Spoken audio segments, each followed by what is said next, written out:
And we are encouraged, instructed, admonished to move on when we move on. One of the results of that, of the 20 churches that I've served, I really don't know what's happened to most anybody in those churches, except for one. And she's sitting right over there.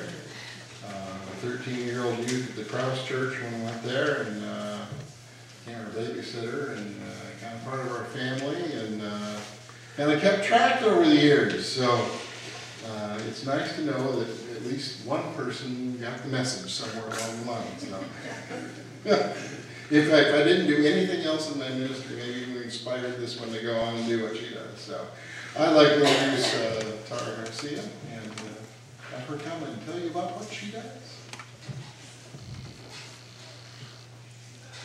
Thank you. Ron's been like a dad to me in a lot of ways, and definitely took me in. So definitely had a part of why I'm where I am. Thank you guys for having me. It's always a joy to meet fellow Christians in the Lord, and just by your bulletin I can see you're already busy about the Lord's work, and that's a joy because it makes my job a lot easier to come to you and to share to you about other things the Lord's doing around the world. And I was just going to piggyback off your verse for today and point out John 15:12, which was in that whole reading, and it says his command, because it sounded really good to rest and to be familiar with his love, and I like the way the Message puts that. And then it says, you know, if you do my commands, that happens, and his command is love each other as I have loved you. And the best part of that is he gives us the ability to do that. So nothing we do is in ourselves. But of course it's because of all he did on the cross and therefore lives in us. And so we're able to do this command. But it's a great command. It's not a hard thing to do. But love each other as I have loved you. And so for what I'm going to share with you today, what does that mean? How do we love each other as Christ loved us? Because there's a lot of aspects to the way Christ loves us. It's full, it's complete, and I think we're working on it all the time and getting to see his example in the Word all the time. So according to what I'm talking to you, just a chapter behind that in John 14:18, he's talking to the disciples that he's about to leave, and they're talking about him leaving the Holy Spirit behind and things like that, and that he's about to leave them. And he tells his disciples, I will not leave you as orphans, I will come to you. And so this is a verse that's dear to my heart, and I shared it with your kids this morning.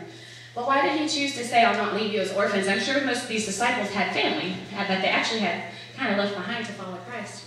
And I think Christ was showing right there that something very, very close to his heart is that nobody is an orphan. That nobody feels like they're without love, and that nobody feels like they're without family. And as we know as Christians, sometimes there are Christian families even closer to us than our biological family. And so he was showing us right here, when you become a part of Christ, when you become a part of that body, we are all a big, one happy family. So, with all the quirks that most biological families have. But he was giving us this example. And so this is something that R.O.O.M has the desire to take to each and every one of these kids, to let them know and to treat them as family, just as Christ treats us as family. And so when R.O.O.M started out, I was living on one of the islands of Honduras. They have about 3 Bay Islands. And I began to work in 2 orphanages. I was teaching school at the time over there in Honduras. And there's 2 drastically different orphanages. And so we'd go to one, and they had 2 kids in a bedroom and a computer in each room. And they had a big, huge family room with all the board games you can imagine. I wanted to live there. It was just beautiful. All the kids were sponsored for bilingual school, so they knew English and Spanish, and just had, and they all could tell you what they wanted to be when they grew up, which is something most of our orphans can't say because they've never thought about the possibility. And then we would go down the street, around the corner, over by the coast, and we'd visit another orphanage. And this orphanage was the complete opposite.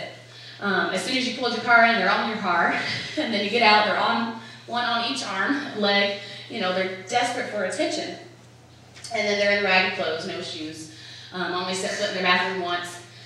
And it was just not anything I would ever want to, have in my own place. Never want to step in again. And so their facility was very sad, and they only had one lady taking care of them, and that was pretty much cooking and cleaning. It was about 30 kids.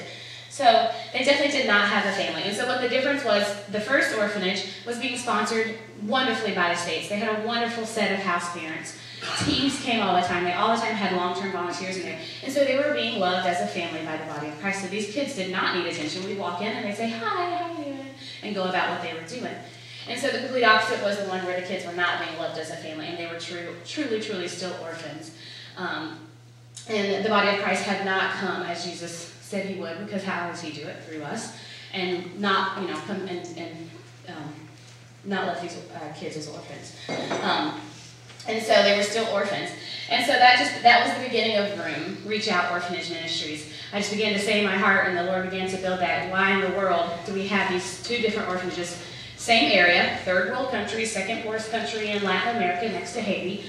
Same circumstances, but one is completely different than the other. And it was all because of sponsorship, because of awareness of the body of Christ, knew about these kids, and the other ones they didn't know about. And so that started there.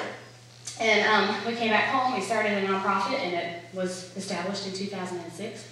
And just started working on it since then, and with about 3 different orphanages, just began working and doing mission trips. Well, then in 2010, my husband and I felt the Lord strongly tell us to go back to Honduras, move back to Honduras, so you can do what we were doing for those 3 orphanages, for all of the orphanages in Honduras.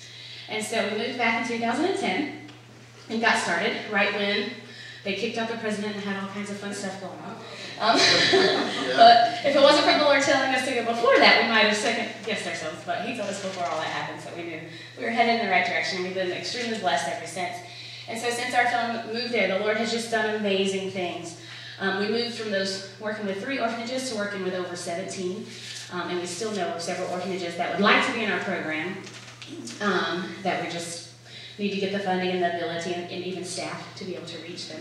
But we moved from 3 to 17, from 5 programs, which if you join us downstairs, you'll see what they are in the brochure. I won't go in depth into our 5 specific programs, but we began to see that each orphanage needed pretty much the same thing. And so we had 5 basic things: water filters, fruits and veggies, things like that we began to take to every orphanage we could get our hands on.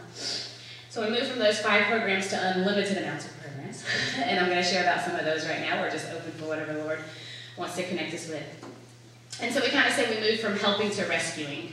And one of those programs, I'll give an example so you kind of know, is we started with a hygiene program, and Samaritan's Purse actually gave us some AIDS awareness packets and stuff like that. So we started teaching a little bit about hygiene, just kind of pass it to the house parents. And then the Lord introduced us in 2011 to a dentist. And so we went from helping with hygiene to rescuing. Right now it's rescuing teeth. And the neat part about this is the young lady that the Lord introduced us to, that's a dentist, had grew up in one of the orphanages in Honduras, in the city where we live, San Pedro Sula. And so she had grown up actually in a very good orphanage, and had a sponsor from the States, sent her to bilingual school, sent her to dental school, and now she's even getting her orthodontist license with this sponsor from, I think he's from Texas. She's gone to visit him, they've come to visit her, and so she's been loved as a family, and so now she's a dentist. And she wants to give back. And so she traveled all last year with us to every orphanage and taught them dental hygiene. And churches sent little packets. We had toothbrush and toothpaste and floss to give. And she had a video and had her little teeth and taught them how to clean their teeth. And so something that was in her heart was prevention, because she grew up in an orphanage. She knew they never got cleanings. If anything went wrong, they pretty much went to the dentist. And a lot of dental brigades come and just pull teeth. It's all they have. They can't afford to send all 30 kids every 6 months for a cleaning. And so her dream is a prevention program. And so she's partnering with us, and we started just praying about it. We were like, okay, how do we do this? These orphanages are spread out all over. We have several in our city, but otherwise we have to travel to them. Some's by the little place you saw is just an airplane hits a dirt strip. That's the only way to get there. And so we want to get her to all these places, especially the more remote areas. And so we were like, okay, Lord, this is what we're believing for. And so just a couple months ago, a guy who just heard about us from another person called and said, hey, I have this little dental kit I created. It's pretty much a dental office in a box, and I take it to Costa Rica and Mexico, and I was wondering if you'd like to have one. And we're like, yeah. So that was our answer to our prayer for that program. And so now we have our dentist, and we have our dental clinic in the box, and we're going to get to travel, thank the Lord, and rescue teeth. And so that's just one example of what he's been doing with our programs, of where we started out. And just within 2 years, the Lord's been just running with it. Sometimes we can't keep up. And another area is in rescuing is truly emergency situations. Some of the more remote areas we've had just one instance where they sent us a baby, about an 8-month-old baby that was dying. She had pneumonia and all kinds of other issues, and they'd taken her to the clinic several times, and she'd get really close to death and then pull back. And so finally they sent her to us, and for about 3 weeks we got to be with her in the hospital 24/7 and just pray over her and believe the Lord and provide her medical needs. And today she's doing well and fine, and actually got adopted by another missionary family because she had such extreme health needs. Because Honduras is pretty close to adoption, unless you live there, and then it's a little bit easier to try to get an adopted child. So she's doing great. But that was an emergency situation. We got to see a baby kept alive, and that's just because we're in the city, and so we were able to take her to a real hospital. And then we've had kids without beds, and because of church sponsors and people joining us, we've got to get kids off the floor and get them in beds instead of them sleeping on the floor. And so just really neat things like that. They call us with emergency, the fridge went out, whatever it is, and we're able to provide those needs. And then we get to help, we got to move from helping to rescuing, and I'm really excited about seeing more of these stories in individual kids' lives. And this is what we're really all about, all these programs, sharing the gospel with them, bringing mission teams down, partnering with the house parents to really minister to these kids and give them everything they need is all for this purpose, is to see them rescued on an individual basis where when they grow up and they leave the home, they choose and are able and are equipped to be meaningful Christians in the community. And so one story of that is, of course, Jinsey, which we had nothing to do with, but it's still a great story to tell. That's the dentist, her name is Jinsey. And another one is 2 boys we just got to see go. They wanted to be doctors, one microbiologist, something really neat. They knew exactly what they wanted to be. And this is the family that lived in the orphanage that lives in it was the house on stilts. You saw the wooden house on stilts. There's 18 kids, one little room. And we had a team go and build just beds along the wall. There's like 5 kids to a bed. And we actually had the opportunity to build them a real orphanage very soon because the mayor donated land. But anyway, these kids are now sponsored to go be doctors. And they are in school and they are doing fabulously well. And so it's just really neat to see them transition from that. And then we have another young man we've gotten to see transition. He's in missionary school right now. He's just seen all this and been loved so much by missionaries that he wanted to be a missionary. And so he's doing that now. And so that's the stories we want to see, and that's the goals of all of our programs. And the other side of that is when we just started. And just to give you an idea, that's 3 out of 500. Is a young girl, we were going, it was when we were just going like twice a year, and I was seeing this young lady. Every time she's just full of life, energy, just loved to see her. She'd always run up and, hola, tara, tara, hola. And she always remembered my name, so she, was pretty special to me.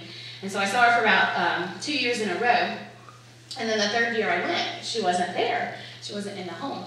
And I was like, where's this young lady? And so they're like, oh, she left. She was about 15. So sometimes they just leave. Only very few orphanages have a good transition program. And so we really want to partner with them for that. And so she was gone, and so I didn't know where she went. I didn't know what was going on. And then later that week, while we were spending our time there, we were in town. And I hear my name hollered, and turn around, and here comes this 15-year-old. And she's pregnant. And just on the streets, and she's pretty much continuing in the cycle of poverty. And who knows if she'll be able to raise this child, or if she gets 5 more, that's when they start having to send them to the orphanage. And so it was just really, really sad in my eyes, and really, really stirred me to be like, okay, this is not the ending we want. We want to be so much a part of their lives and partner with these orphanages that they don't have this outcome. But sadly, that's more of the stories than the other, but we're believing that's going to change as we begin to work.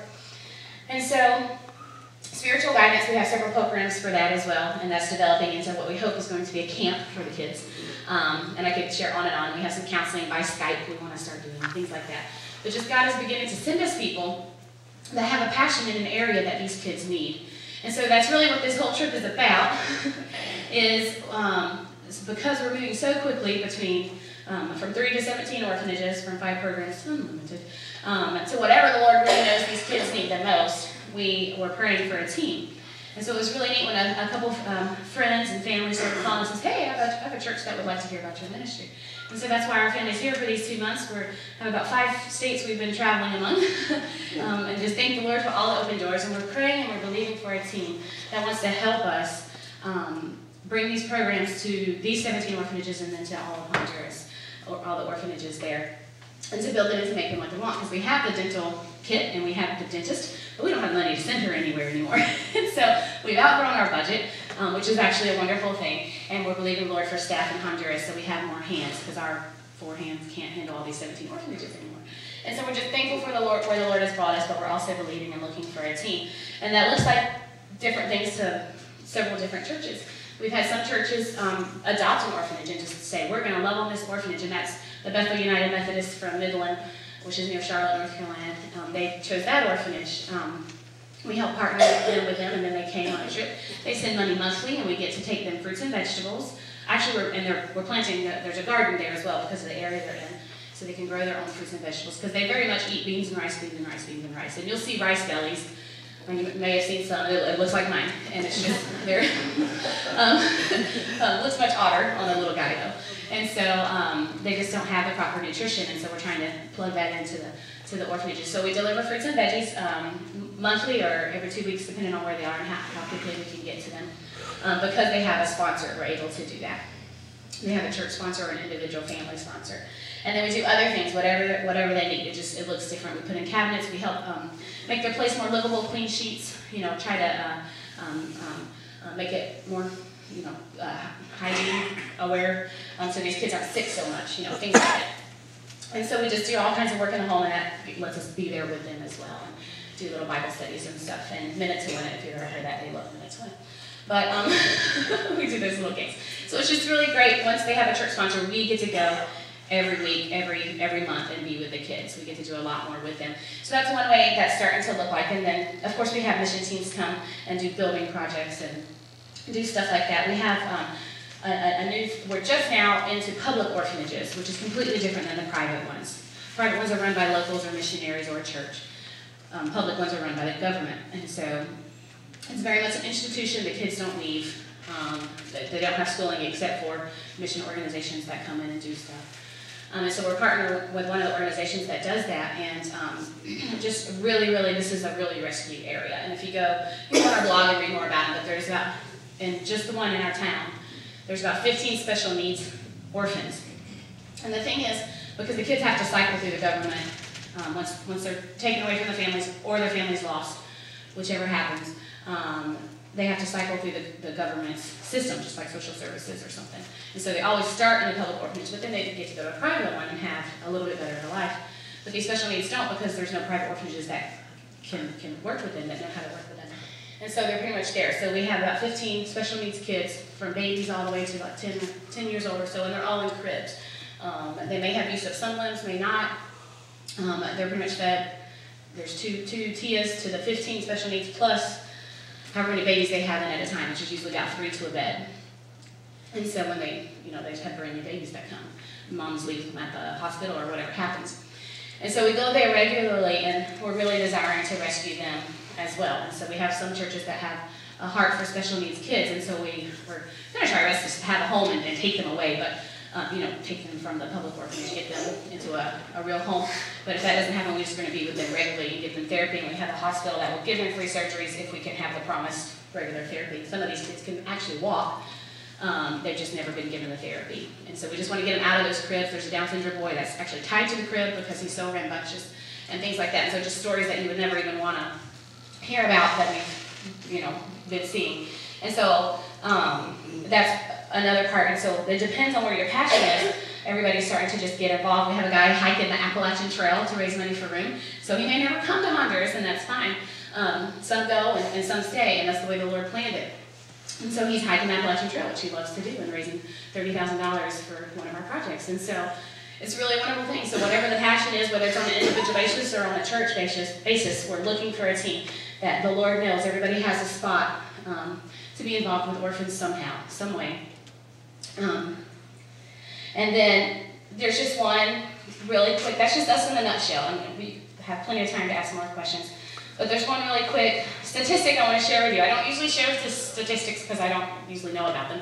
My husband likes to share statistics. He can remember this. So when he talks, he shares them. But I'm going to try to share this. And you can tell me if I did it wrong. But I've been reading this book about a young missionary lady that's in, she's like 19, 20. And she's in Uganda. And she's just taking care of kids. And I've been reading her story. And so she shared this in there. And I was amazed.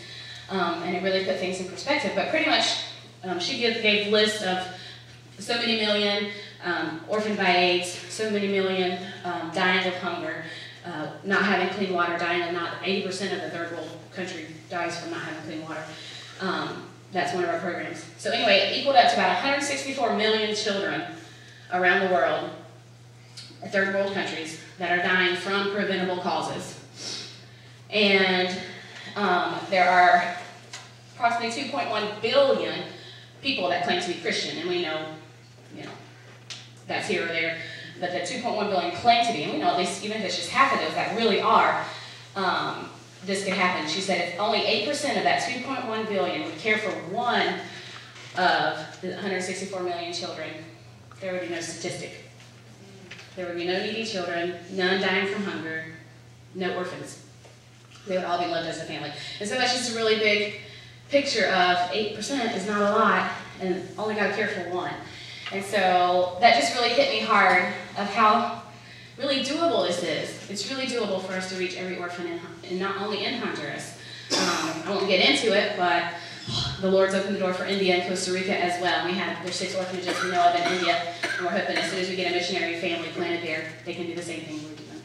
The same thing for Costa Rica. We already have a Costa Rican lady there working with some orphanages, and so those programs are growing as well. So technically, every orphan in the world is our goal. But we'll start where we are and just believe the Lord for the rest. So thank you guys for letting me share with you. And I just really believe you are loving as Christ loved in your community. And I know you've been to Haiti as well. And so whatever way we can partner together to keep loving orphans, I would love to, and just answer this call that Christ has given us. So thank you so much.